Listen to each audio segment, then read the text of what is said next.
Hi, hello, welcome back to my channel and welcome to another video.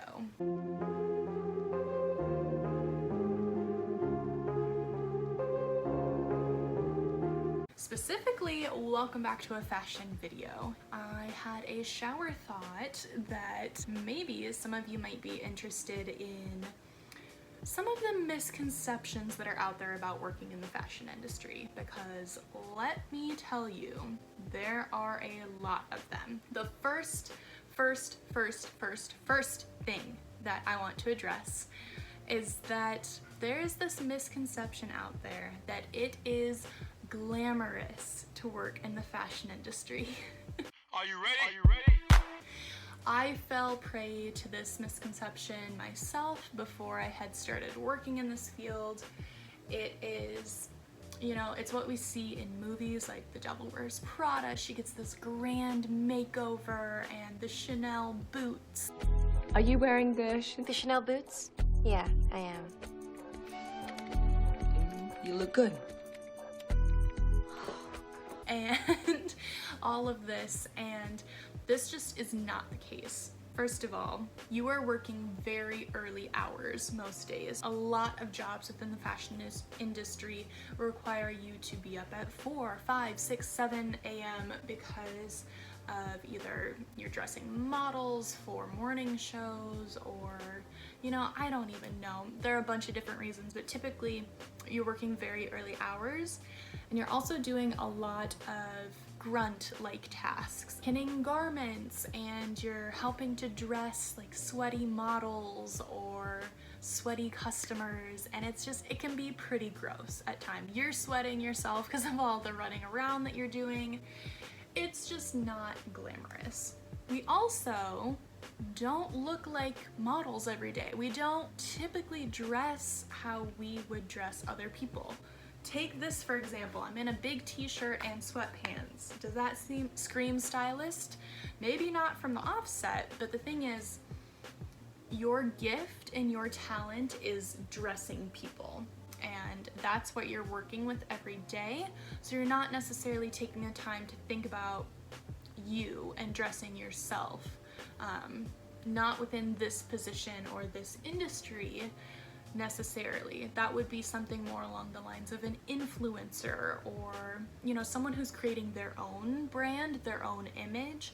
Yes, you're gonna pay a lot more attention to that. But when you're working on dressing other people and making sure that they are looking sharp, you don't always look the part. Yes, we still know how to dress. We still can kill it if we need to or want to, but more days than not, it's something like this. All right, misconception number 2, that you get free clothes when you work in the fashion industry. This is not true unless you are a model or an influencer. Working with fashion, working in fashion does not mean you get free clothes. A lot of times, if you're working for a company or a fashion house or whatnot, you will receive a discount on the items, but that does not equate to free. And a lot of times the discount isn't much. Most of the companies I've worked for, it was 25% off. When I worked with Rent the Runway, this is kind of an exception. When I worked there, I received a free unlimited membership, and it was actually part of our dress code that we had to dress every day in something that Rent the Runway offered, something that you could rent out and whatnot. So that, I guess, was free.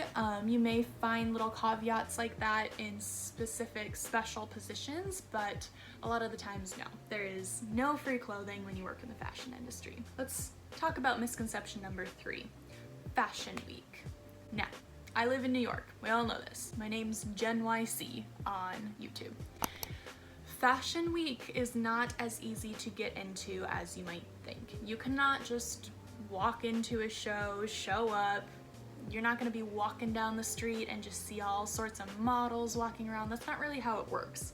You have to either be working with a label that is doing runway shows, and more often than not, you need to be kind of high up, or you can be a working fashion student at like NYU or something like that, or have connections one way or another. It's not as easy to get into as you may think. Not all of us who work in fashion just are granted immediate access into Fashion Week. Again, it's not how it works. I wish it was. It's not something, to my knowledge, that you can buy your way into either. It's just kind of something that happens. It's a time for fashion houses to display their new lines for the upcoming seasons, and yes, it's very fun, and people do somewhat get dressed up for it in New York. New York is such a stylish place as is that you really can't tell what's Fashion Week from other weeks, unless you are going to shows and are in specific parts of Manhattan where these shows are happening.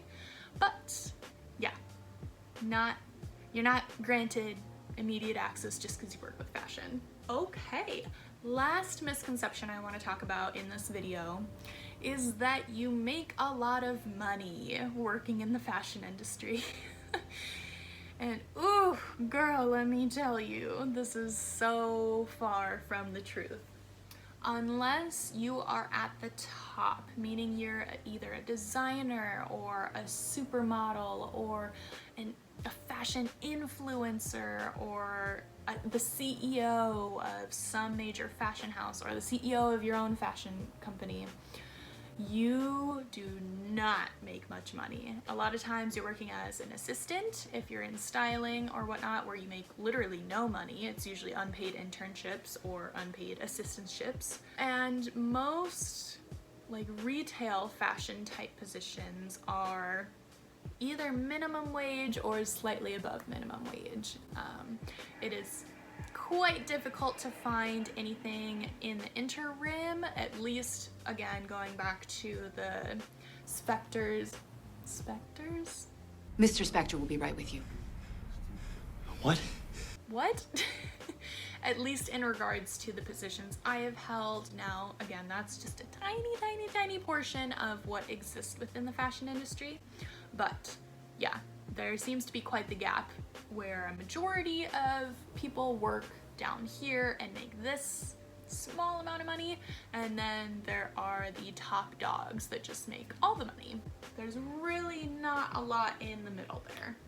And it's somewhat of a catch-22, right? Because you have this idea, you're out there styling people and you know what good style looks like and you know how to dress and you want to emulate your best fashionable self, right? But you don't have the budget to do so. So, yeah, just something funny, a little tidbit. It makes me quite frustrated because I have all of these great ideas for outfits in my mind, but I don't have the money to do that at the moment.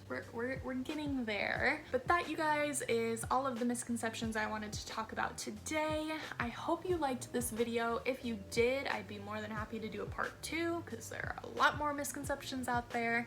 If you did enjoy it, again, go ahead and give it a like and subscribe to my channel for more related content. And with that, I will see you guys in my next video.